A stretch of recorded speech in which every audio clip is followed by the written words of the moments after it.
What's up, guys? I wanted to make a video for you and just explain to you kind of what's been going on with me and everything else, and the process of this gym and just how fucking crazy it is, guys. Because in case you guys don't know, like if you follow me on social media or whatever, like my social media is pretty PC. You know what I mean? Like I keep everything pretty legit, and then you guys are the ones who I kind of voice my how I really feel opinions on some stuff. So I want to talk to you guys about the process of opening a business and why I found out that people who actually do it deserve a pat on the back, and the difference between those people, and then maybe what you can do. So first off, what I want to tell you is if you're actually thinking of doing your own thing and opening your own business, doing it legit, and doing it 100%, let me know. I will gladly help you with whatever you need help with. I promise you, I will at least share with you what I had to do, what your next step would be, and where you need to go. I love helping people do that kind of stuff, especially if it's your passion, you're following your dream.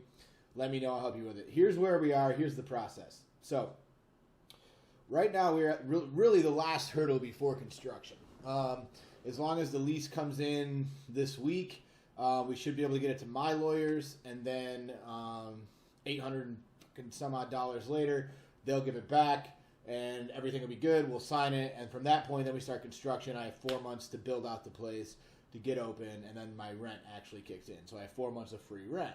So how this works, okay, is the process of getting a gym, in case you guys didn't know, or any building for lease. Like if you're actually doing like a brick and mortar location lease through like a strip mall or anything like that, you have to find the space that will be adequate enough for you.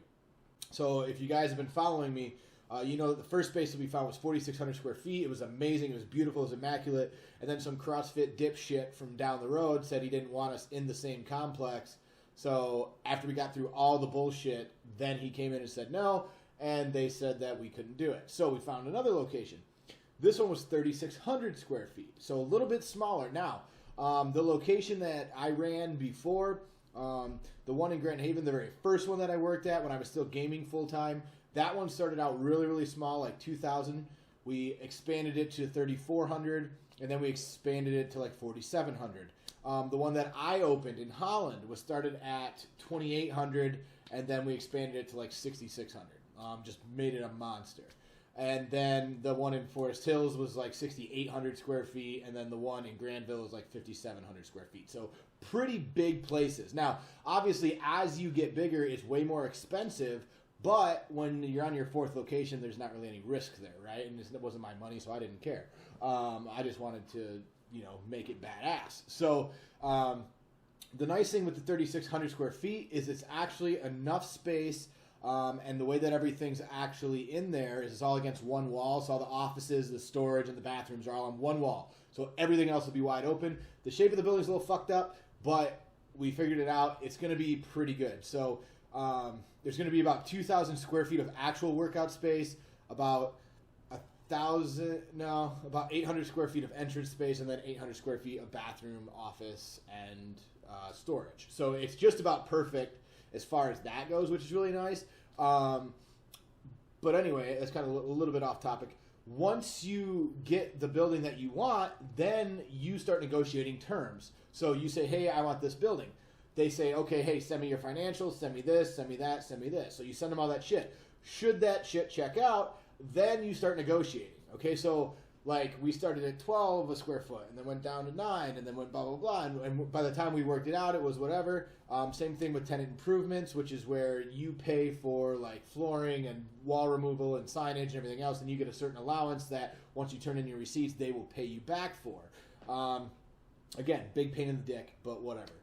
Then, once you get through the negotiations and you've come to terms with the brokers, then they send it in for official approval through the ownership group. Most places have an ownership group. Most people don't have billions of dollars. Most people who own real estate are either partial owners, or there's like a group of people who handle their finances for them because that's how much money they have. That's why they own buildings like that, right? Like they know what they're doing. So then they have to approve it. So should they need any more documents from you, then you have to come up with those. and then they do the final approval. So we just finished that point, okay? We just finished that. We got our official approval. Now they're drafting the lease. So now once the lease comes back, then my lawyers look it over. We all sit down. We sign it. And from that moment, then we're good to go. Then we start construction. Then it's all on me. So that's where we're at with everything. And it's been an absolutely insane process so far. The good news is we're really, really close to being done. Like I said, hopefully this week would be awesome. But again, it's not up to me. It's never up to me. If shit was up to me, I'd have been open last week. But it puts us tentatively in mid-September when we can open. Unless something crazy goes against plan, that's really what we're looking at, which I wouldn't be surprised if it happens. I'm just kind of playing it by ear. But that's our goal date right now. So what I wanted to do is just kind of explain that process to you, because it is like when people are like, oh, I could do that. Yes, you could. I guarantee you, if you've ever met a business owner or a business idea or said, man, I could do this better, I could do this more efficient, I could do this, this is easy, like that guy's a dipshit. Correct. I am a fucking dipshit. I am not a smart human being, but I am persistent, and that's the difference. So if you have persistence and it's something you truly want, you will have to go through it, especially if you don't come from money like me and you have to deal with investments and investors and loans and all that other shit. Trust me, if you're doing it without your own money and you're not rich, it adds a whole nother layer of fun, let me tell you. If you already have the money, it's actually a pretty simple process. If you don't, trust me, the people who have money don't want new people coming up to get money, right? Like, they don't want new people. They don't want new money. They want their money. They want to keep as many people down so that they can stay where they're at. Trust me, as bad as that sounds, I know there's no shortage of money, but you have to work harder if you don't have money than if you do. That is a fact. I have seen it firsthand. That is the America we live in. Now, does that mean that you can't do it? Hell no. If you have more persistence and you have enough, heart and determination and problem-solving skills, you can figure out a way to do it. And that's why I would encourage you, if you are stuck with something or you need help or you need ideas, let me know. Send me a message. Add me on Facebook. Just write me a message and I'll read it. And I'll help you with whatever I can, because I'm telling you, like, you need to just keep working at it, because eventually you're going to get there. And like when those doors open, I promise you the next one I do is going to be super simple, because I've already gone through the process. I've made all the mistakes. I've learned. And hopefully, like, obviously I wouldn't open another gym without the first one being successful. So I would have the money.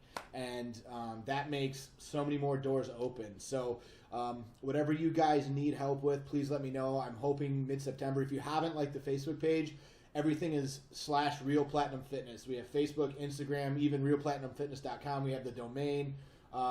If you want to throw us a like, if you want to help me out with Cellucor, guys, Cellucor's taken a huge hit for me since I stopped at the gym, and I'm starting my own. Hopefully that'll pick up once I get into my own gym. But for right now, it's kind of, really slowing down. Flex Comics, if you need workout shirts, use my code. Again, it's Nash on both of those. It helps me out a lot. But just wanted to let you guys know where everything was at. What's going on, and hopefully I'll have some more good news for you soon. So follow me on Facebook, and I'll keep you up to date.